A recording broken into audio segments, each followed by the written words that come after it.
Guard आपके निरीक्षण को तैयार है।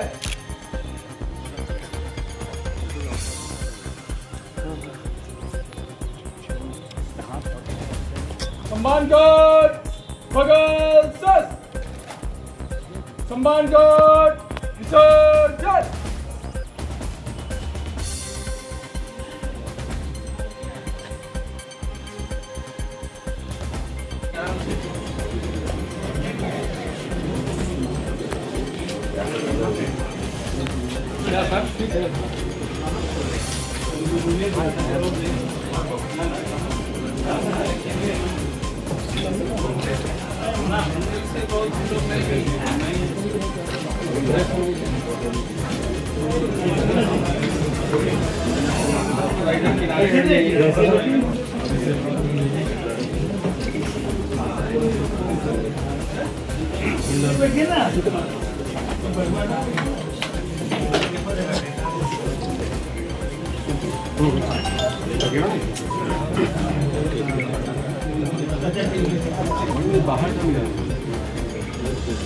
योगदान देने का अवसर मिला है और आज मैंने पुलिस महानिरीक्षक मगध क्षेत्र के रूप में योगदान दिया है।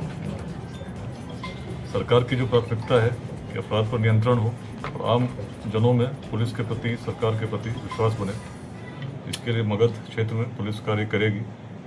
और जो मेरे पुलिसिंग का अनुभव रहा है, किस प्रकार से एक आम व्यक्ति को बिना पक्षपात के थानों में न्याय मिल सके, किस प्रकार से अपराध पर नियंत्रण हो सके, उसके अनुसार कार्रवाई करने का भी प्रयास करूंगा। सर, मगध क्षेत्र के थाने में जब कोई आवेदन लेकर जाते हैं तो आवेदन की रिसीविंग भी नहीं मिलता है, ऐसा क्यों होता है सर?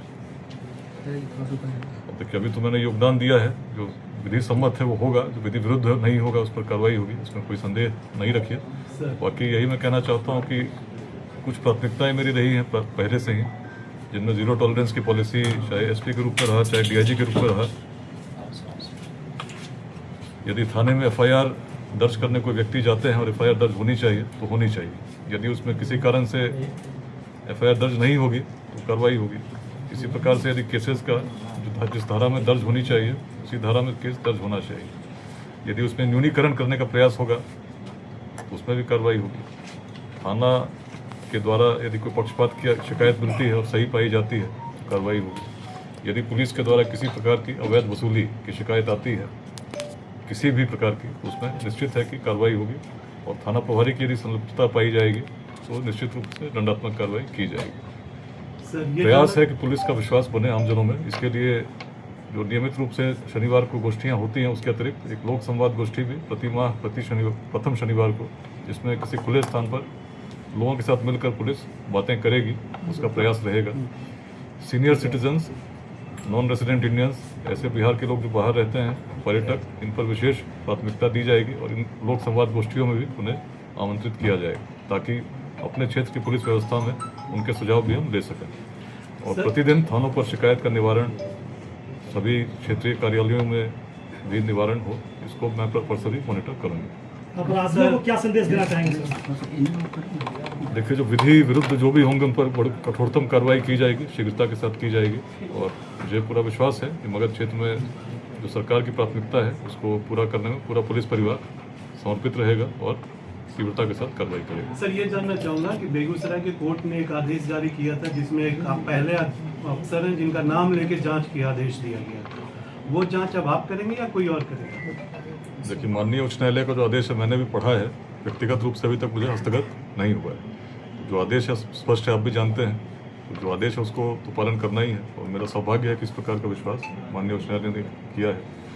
तो जैसा भी आदेश होगा उसका अनुपालन पूरे तन्मयता के साथ करने का प्रयास रहेगा। सर, एक चीज़ और जानूंगा, शेखपुरा के डीएम रहे, उनके घर से कार चोरी हो गई। देखिए, इसमें अब मगध क्षेत्र की बातें आज तो मैंने योगदान दिया, बता सकता हूँ। बाकी जो भी ऐसे क्राइम्स होंगे उस पर कार्रवाई होगी। आप गया मैं पहली बार नहीं आया हूँ, एक प्रोबेशनर के रूप में यहाँ।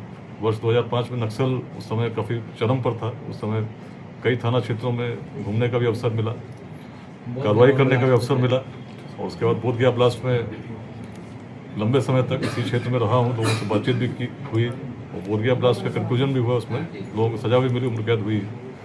उसके पश्चात भी गया आता जाता रहा हूँ। क्षेत्र में ऐतिहासिक स्थलों पर भी मैंने लिखा भी है, कुर्किहार पर लिखा है, बोधगया पर लिखा है, अनेक स्थानों पर लिखा है, कोच पर लिखा है। तो इस क्षेत्र से बहुत अच्छी भली भांति अवगत हूँ और पुलिस की कार्यशैली से भी अवगत हूँ। इसीलिए सभी मगध क्षेत्रवासियों को विश्वास दिलाना चाहता हूँ कि आप किसी भी प्रकार की सूचना जो देना चाहते हो संकोच आकर दे सकते हैं। कार्यालय अवधि में प्रतिदिन लोग आकर मिल सकते हैं और इसके अतिरिक्त जो भी सूचना है सरकारी फ़ोन भी लोगों के पास है, उस पर भी मैसेज के माध्यम से या बहुत अर्जेंट होने पर फ़ोन भी कर सकते हैं। सर मगध का इलाका झारखंड से भी जुड़ा है, शराब माफिया भी काफ़ी सक्रिय रहते हैं, उस पर कार्रवाई के लिए क्या आपको सोचा है? लेकिन वही का जो भी विधि विरुद्ध होगा उस पर कार्रवाई सुनिश्चित होगी और इसीलिए पुलिस की प्राथमिकता होगी। धन्यवाद।